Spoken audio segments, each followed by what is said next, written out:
Welcome to The World Today. I'm waqas Majeed Khan.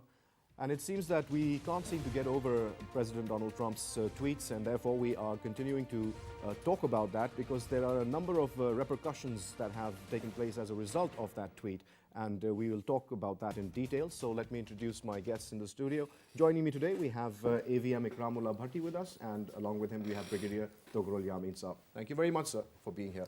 And we've been talking about this issue for the past 2 or 3 days now, since the tweet came out at 4 a.m. US time, sir. So also begs the question what the president was doing at that early hour. Maybe he got up for Fajr. Anyway, sir, follow up from the tweet, sir. We have now a confirmation that Pakistan has, or the US assistance to Pakistan in terms of aid now has been cut. The $225 million that they were supposed to pay us as coalition support fund has been put in an escrow account. So what does that really mean, sir, for Pakistan? How dependent are we on American aid now? You see, we keep on debating, is it aid or is it reimbursement of the expenses that we have already made? The fact remains that Pakistan is engaged in this war against terror for the last 16 years, and it has had a very huge toll in terms of life and in terms of property, in terms of assets, equipment, wear and tear in the country. And while the USA has been compensating us to an extent, but we have been claiming that we have had financial losses somewhere between 120 to 135 billion dollars, whereas the Americans have, the American president says that they have given us aid of 33 billion. And as we learned from the foreign minister of Pakistan, that half of it has been going to the international NGOs. And we know that the NGOs, when they spend foreign funds, the 70% is almost siphoned off by them, and it's just about 30% which is spent in the host country. And that leaves the remaining part. A significant chunk from this goes away into expenses of training, which the Americans have been imparting us essentially to fight this specific war. So there is very little material assistance, which again is replenishment of the assets that we have consumed in terms of weapons, rounds, bullets, and of course in return we have given them air bases.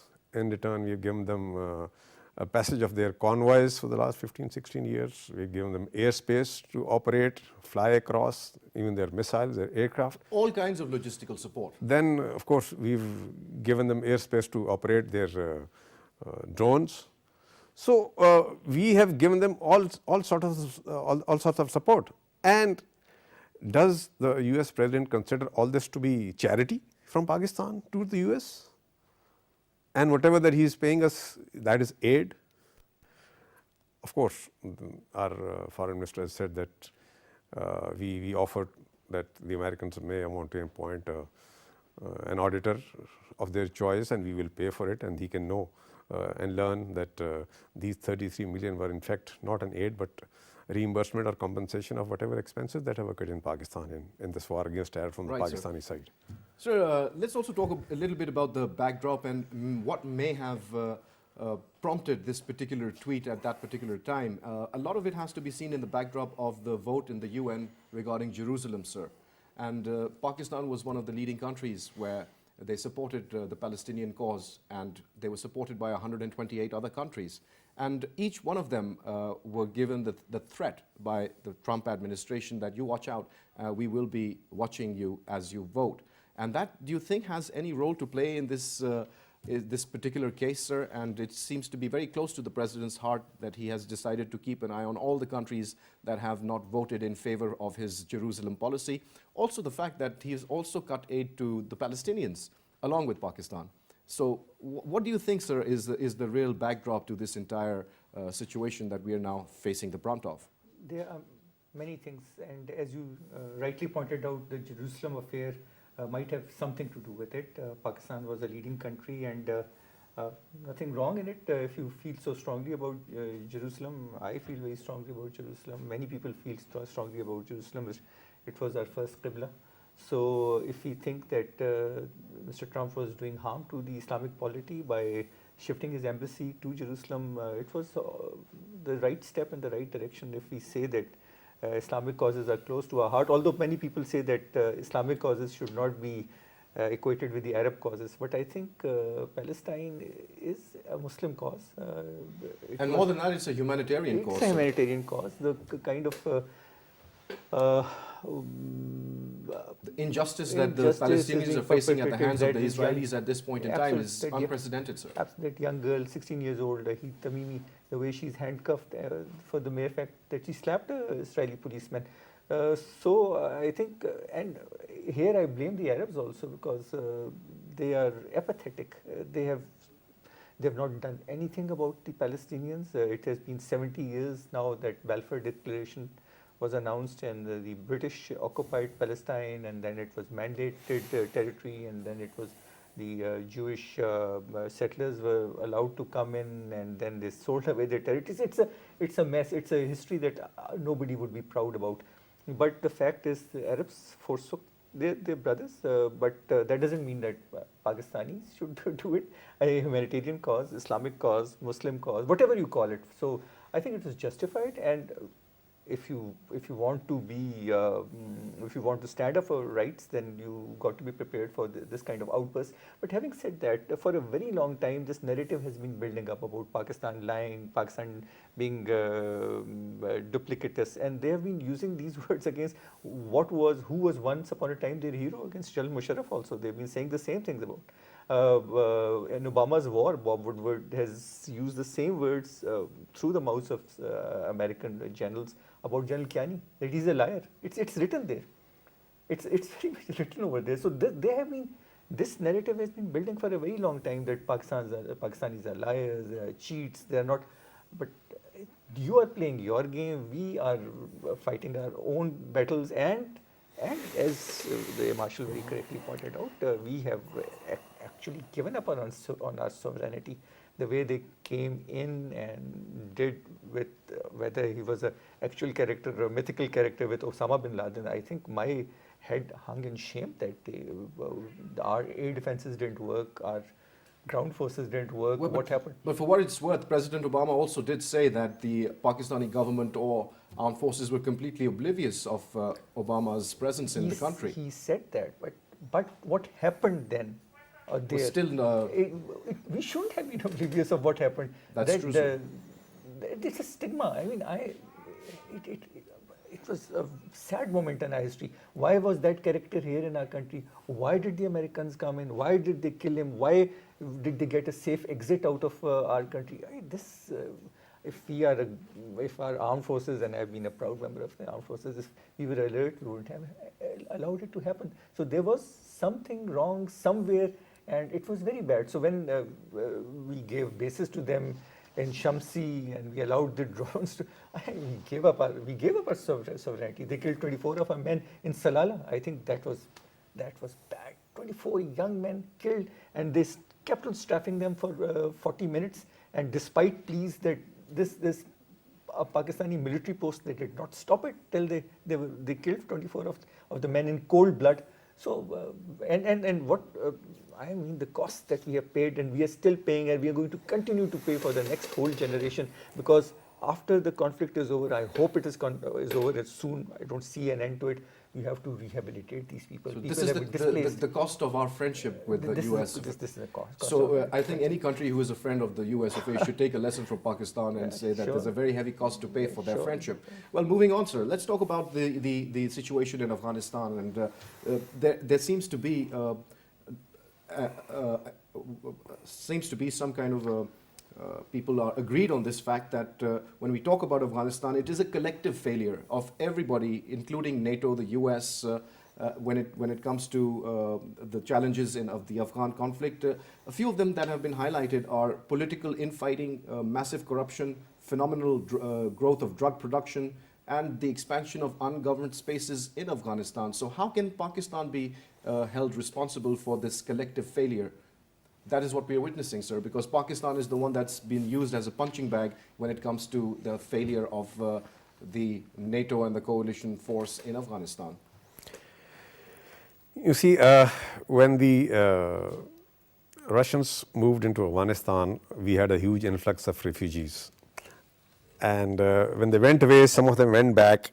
But when the Americans came in after 9/11, there was another influx, and we continued to hold around 3 million refugees in Pakistan.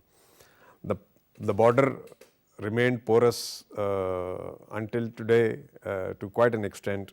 So there is free movement of people across the border. Although the attempts are now in hand for the last year plus to fence the border, to manage it, but the fact remains that it's such a long border, it will take maybe 2-3 years more and maybe $4 or $5 billion to completely fence this. So this weakness, i.e. porous border, number two, presence of around 3 million refugees in Pakistan, and 30% of population of Quetta is Afghan refugees. So that is a vulnerability that Pakistan has, and enables the US and Afghan government to blame Pakistan that as there is free movement, so the terrorists continue to move and find safe havens. Although Pakistan has undertaken operations in both North and South Waziristan, and we claim that we have cleared that area of any terrorists, which was a huge undertaking by Pakistani armed forces. And we have been able to reduce the acts of terrorism to quite an extent in Pakistan. However, they do continue, and the Americans, as you just mentioned, that have not been able to succeed in achieving their objective for the last 17 years. They've spent over $1 trillion. They've lost around 2,500 American men, and which is a huge embarrassment for a sole superpower in front of their own people, in front of the world, that the superpower cannot achieve its objective. So they, as we talked earlier, that they have to find a scapegoat, and Pakistan is readily available, and there are vulnerabilities which can be easily exploited, and Pakistan can be easily blamed, and it will be accepted by the world because it's a plausible blame that okay, the border is porous, the Afghans are living over there, and they mingle around, they move around, so it's very easy for terrorists to go and disappear. Whereas Pakistan, right in 2005, had said that we like to fence the border. The Americans never supported this. And had we fenced that border in 2005, and we had put up different posts and we had started to manage it, I'm sure today the cross-border movement would have been eliminated, at least regulated properly, so that we know who's coming and who's going. And the Americans would not have been in any position to put this accusation on Pakistan that the terrorists are finding safe havens. And on the other hand, Pakistan has been repeatedly mentioning that, on the contrary, there are Tehreek-e-Taliban Pakistan who are residing in Afghanistan, who are planning, orchestrating and overseeing and conducting these terrorist acts while sitting over there, and the Americans have not done anything about it. They don't even mention about it, that Pakistan has made this accusation, or they have made this request that the Americans or the Afghan government need to do something about it.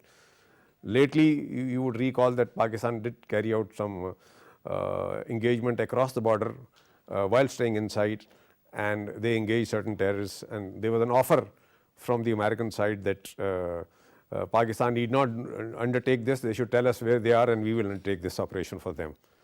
And it is a huge surprise for us that America, who has all the resources, the assets in the world, all the intelligence, surveillance resources, and they do not know, and they want Pakistan to report the location of terrorists in Afghanistan to help them carry out that operation. I mean, this is unthinkable. Well, sir, it is, unfortunately. It raises some serious questions which nobody seems to have any answers to. But next question, Yameen Saab, for you is that the White House has also announced the US policy regarding Pakistan will be further announced in the next 24 to 48 hours. What do you expect that they might be coming up with? Because we've already had the elimination of this so-called aid. Are we talking about the revocation of Pakistan's status as a non-NATO, major non-NATO ally? Because as we see, the relationship is in shambles anyway, so it doesn't really matter in that way either. And then the other thing is about maybe designating Pakistan as a state sponsor of terrorism. That is also another threat that the Americans have been bandying around about. What effect would any of these measures really take on the Pakistan-US equation, sir?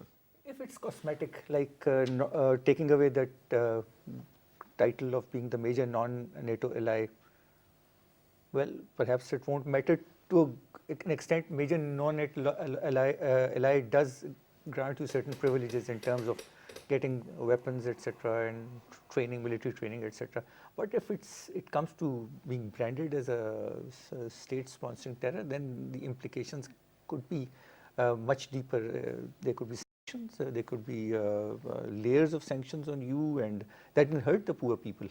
So the government should think about it, and they should, whatever measures, economic measures they have to take, they better start thinking on those lines now, because somehow or the other we, as a nation, are very complacent. Our leadership is very complacent.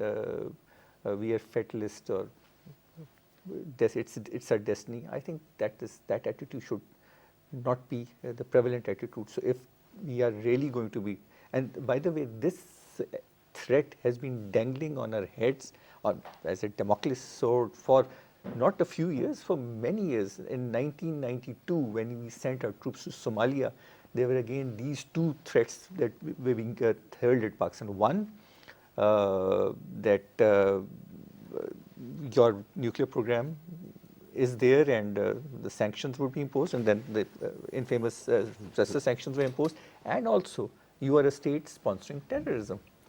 So if you send your troops, you will get away with it. Otherwise, you will be branded as state sponsoring terrorism. So this is not a new thing. So how much of it has to do with India's lobbying and India's point of view? A lot. Mr. Modi gleefully retweeted Mr. Trump's famous or infamous tweet. Well done. And if you see the remarks coming from the Indian side, they are very, very happy. They think that Pakistan has finally been cornered. And India has been very, very aggressive. You allowed Yadav's family to come and meet him.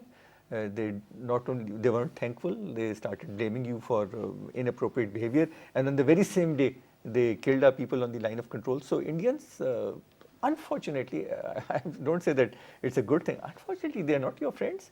And with people like Modi around, he's a super right-wing Hindu nationalist. He would like crowds to lynch Muslims if they are He's the perfect reason to be shown for the creation of Pakistan in the first place. That's where we are today now. Absolutely. Sir, moving forward, Mr. Ehsan Iqbal has also reminded President Trump of the Soviet-Afghan war, and he called it the root cause of this modern conflict. Would you agree with him, sir? And if so, then would you elaborate?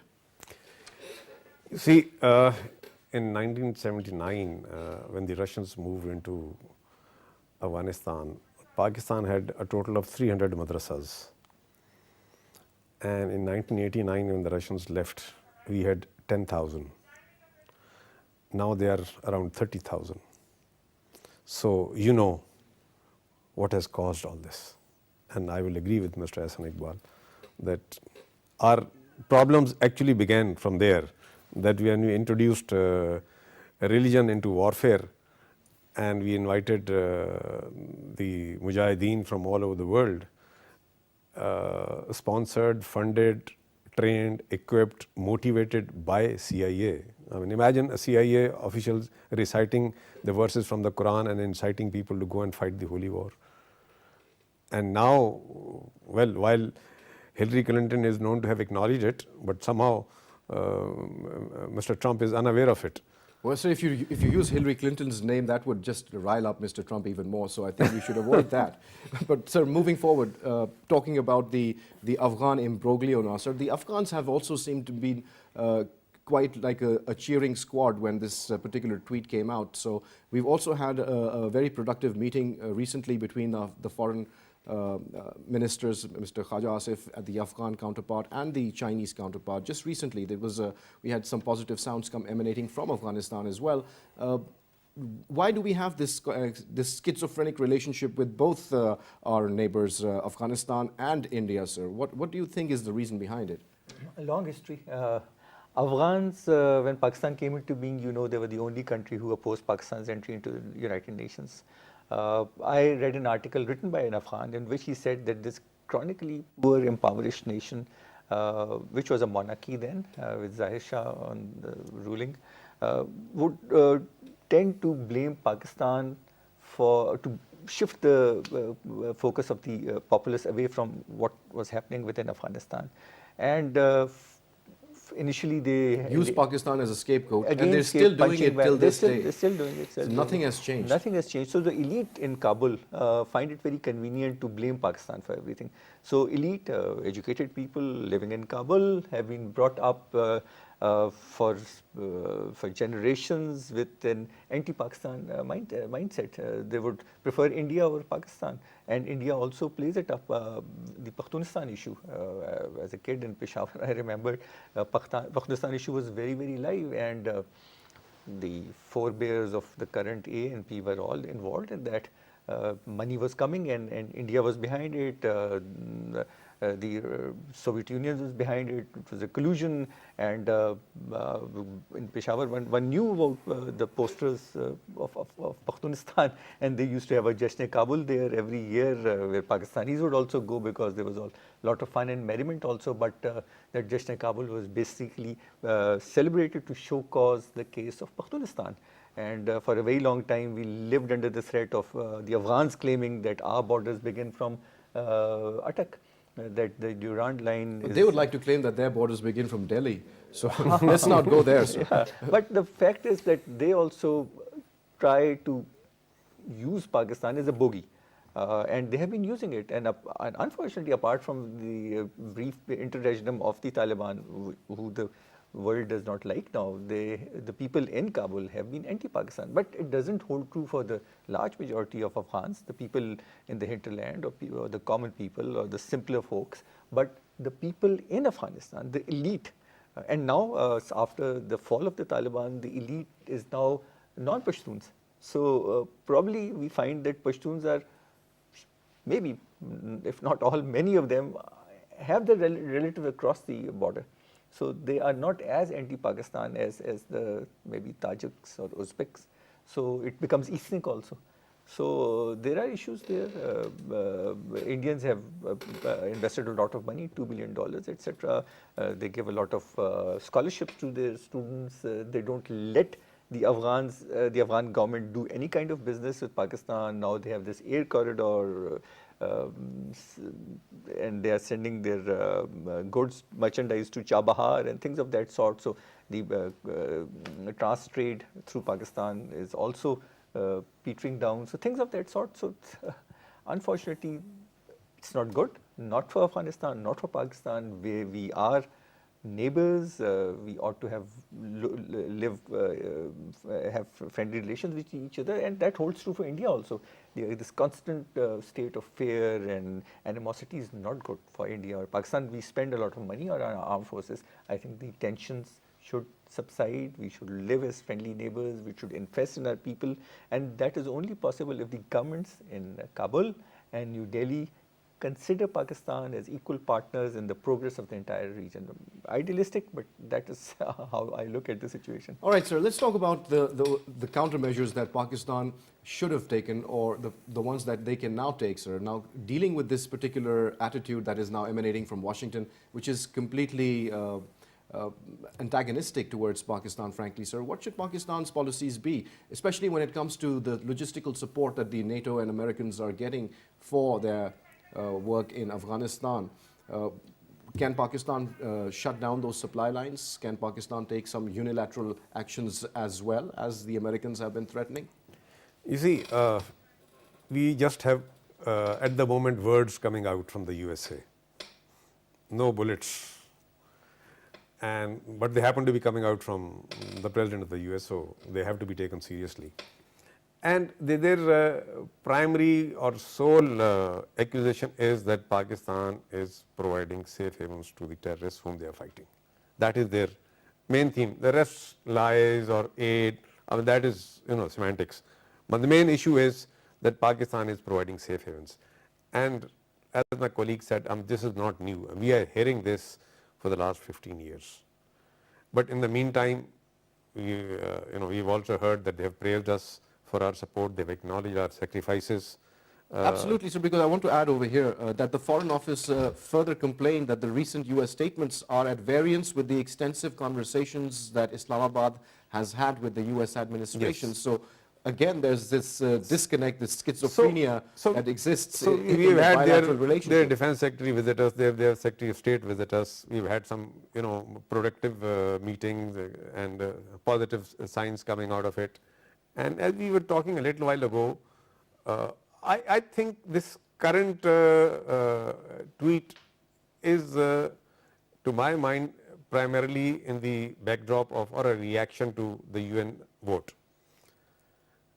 And but sir, India also, I might add, voted in the same manner as Pakistan and the rest of the 128 countries that voted as well. So why is it that the Indians feel no pressure or any mention of them going against the Americans' wishes you see, on that India is not in that position as Pakistan is. They are under no such obligation. They do not receive such similar assistance from the US, or they are not engaged with the US to this extent. They have no such common border with Afghanistan where the terrorists could be going and hiding as the Americans claim. So the Indians can afford to take this stance. And if we go back a little further, when Donald Trump accepted Jerusalem as the capital and he decided or declared that they will move their embassy, and we had this OIC summit, the Indian government did not make a single comment. And there was a lot of pressure, and from within India, that they have to, on the point of principle, they have to side with it, because if nothing else, it is against the international law. And so many UN security resolutions. Right. And whereas Indians have been, championing the cause of, law and international law and human rights and so on. So there was a lot of pressure on India. And when this subject came up for a vote in the UN, the Indians were expected to vote like this, because they had come under a lot of pressure. And their vote against the US does not hurt the Americans so much, because they need the Indians far more what the Americans need Pakistan now, unfortunately. They are propping them up as a regional power. They are propping them up as a counter. So they need the Indians more than what they need Pakistan. Well, unfortunately, there's no comparison between China and India. I don't think they're choosing wisely when they choose their allies in the region. Anyway, sir, that's just a personal opinion. But how seriously should we really be taking Mr. Donald Trump's tweets, sir? Because there was another tweet today, and that was about Mr. Donald Trump's button being bigger than Kim Jong-un's button. Now, that is a very strange tweet coming from the head of a state, that also the sole superpower of the US of A. It kind of doesn't seem very serious, sir, when you hear this kind of comments. Would you like to comment on that, sir? Mr. Trump does behave like a street bully.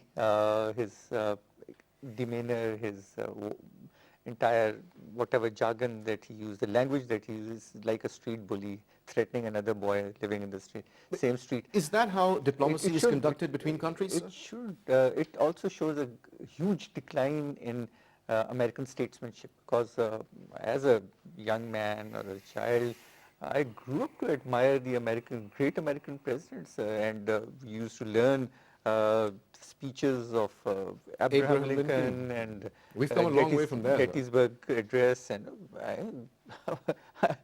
we admired them, we idolized them, we hoped that our statesmen would be in that stature, in that mold. But even Obama, although they used to make fun of him that he doesn't sound presidential, but he was very eloquent. He could speak in a very poised manner. He was a lawyer by training, but American presidents have been great orators. They wouldn't behave in such an immature way.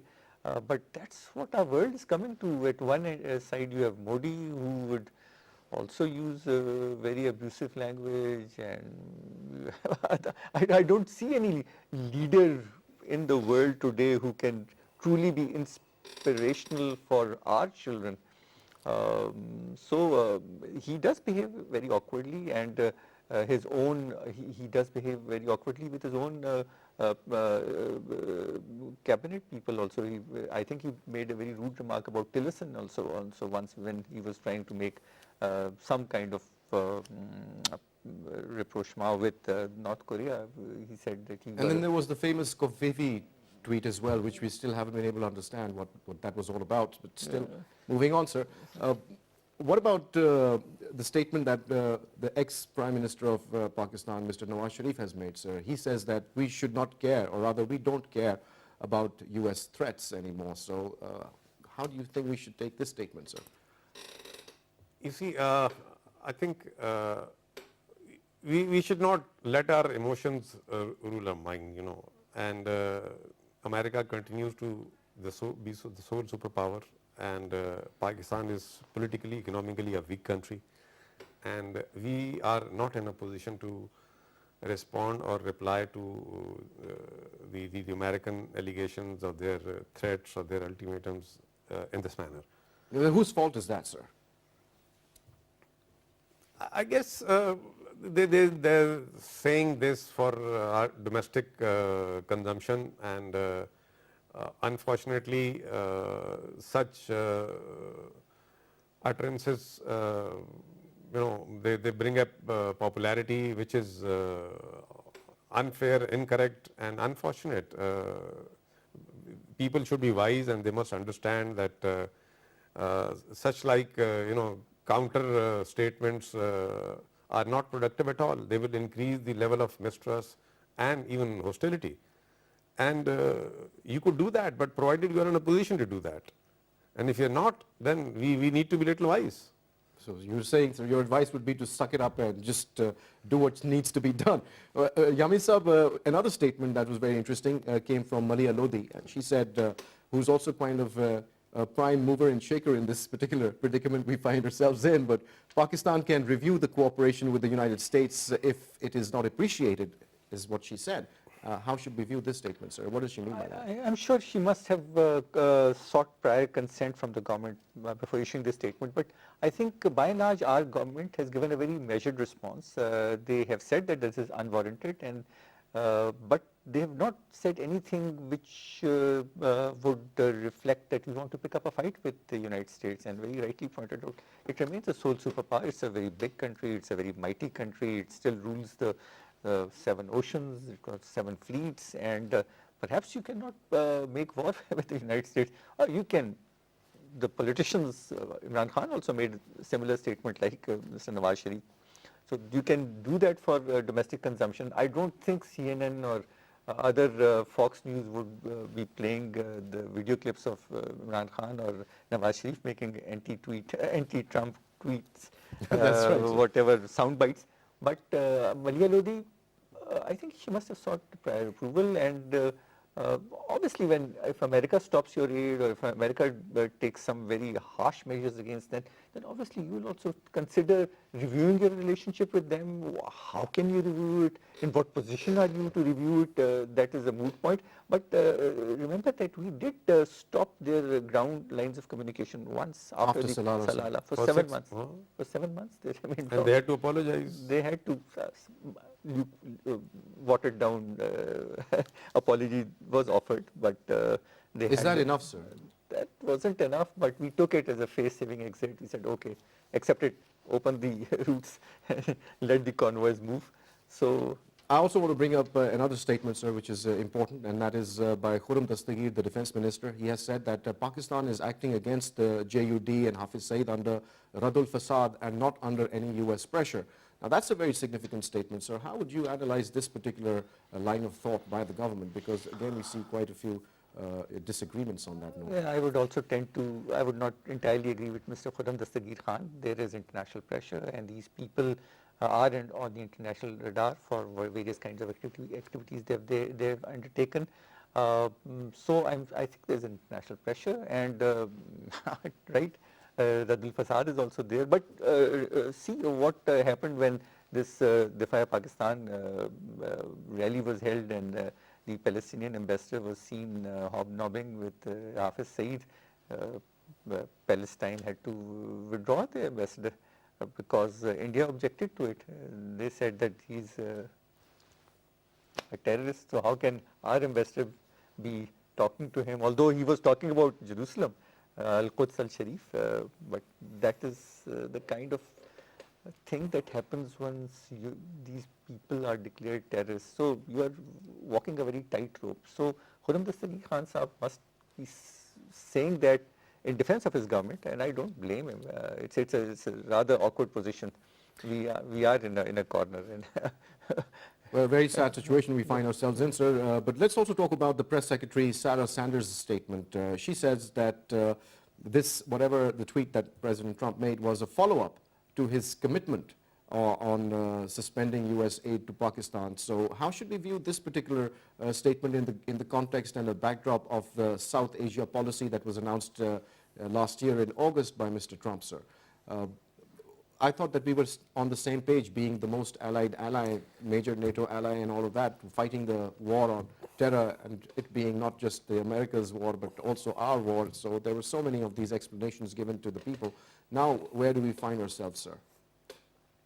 You see, since that 20th August speech, the Americans have increased their presence by 3,000 in Afghanistan, and lately they have decided to increase it even further. And the more they increase the number of troops and equipment in Afghanistan, their dependence for logistic support increases on Pakistan. And now that they have at least stated that they would like to deal with Taliban militarily, they would like to defeat them and push them in a corner and force them to agree to their own terms and eventually talk them out.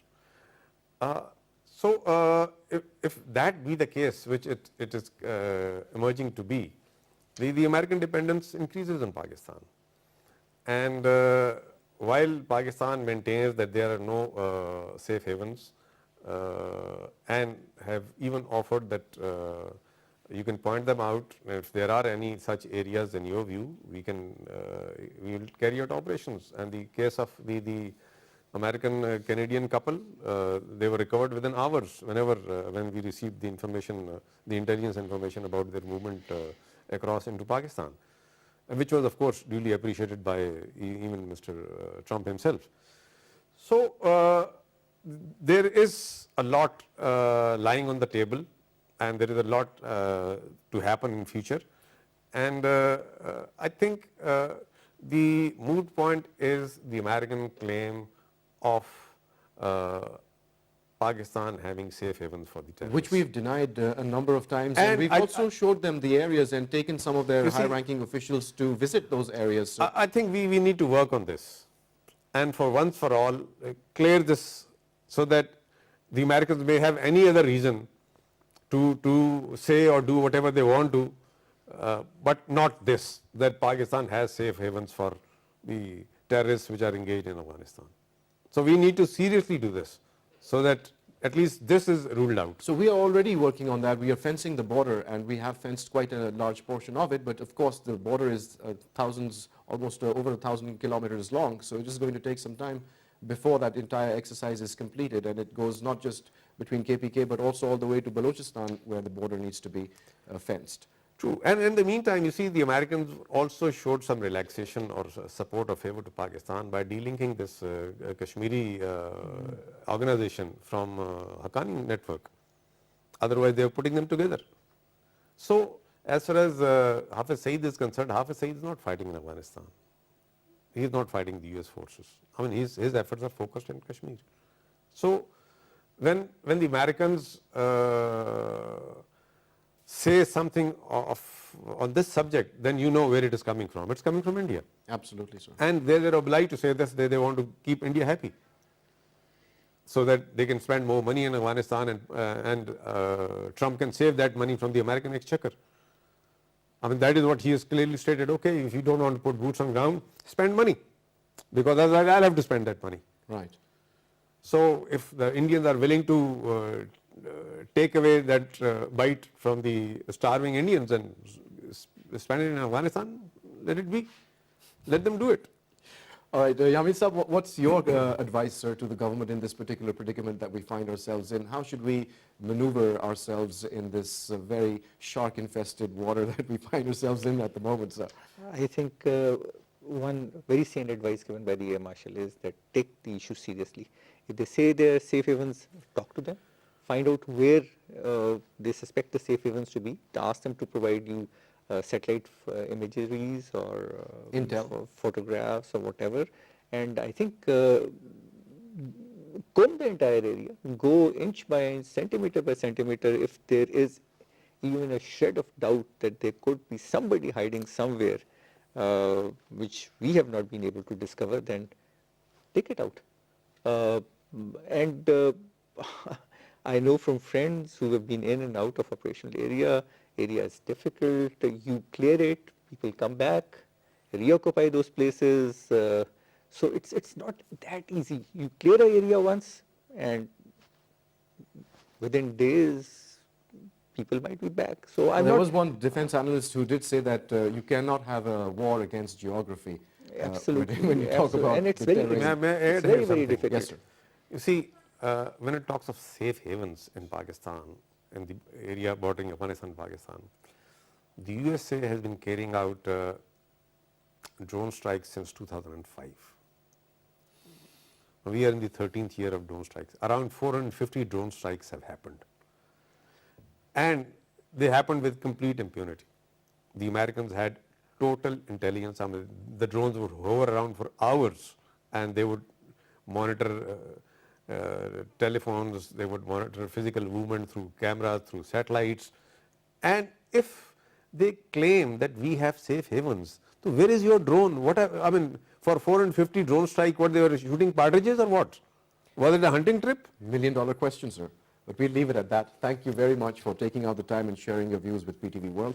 Well, you heard the conversation, and in conclusion, we'd like to think about the fact that Pakistan has always supported an Afghan-led, Afghan-owned solution to the Afghan problem, and we still support that. And we also think that the Americans would do better to sit with Pakistan and talk about their issues rather than make such irresponsible tweets in order to further the common agenda of peace. With that hope and on that note, it's goodbye.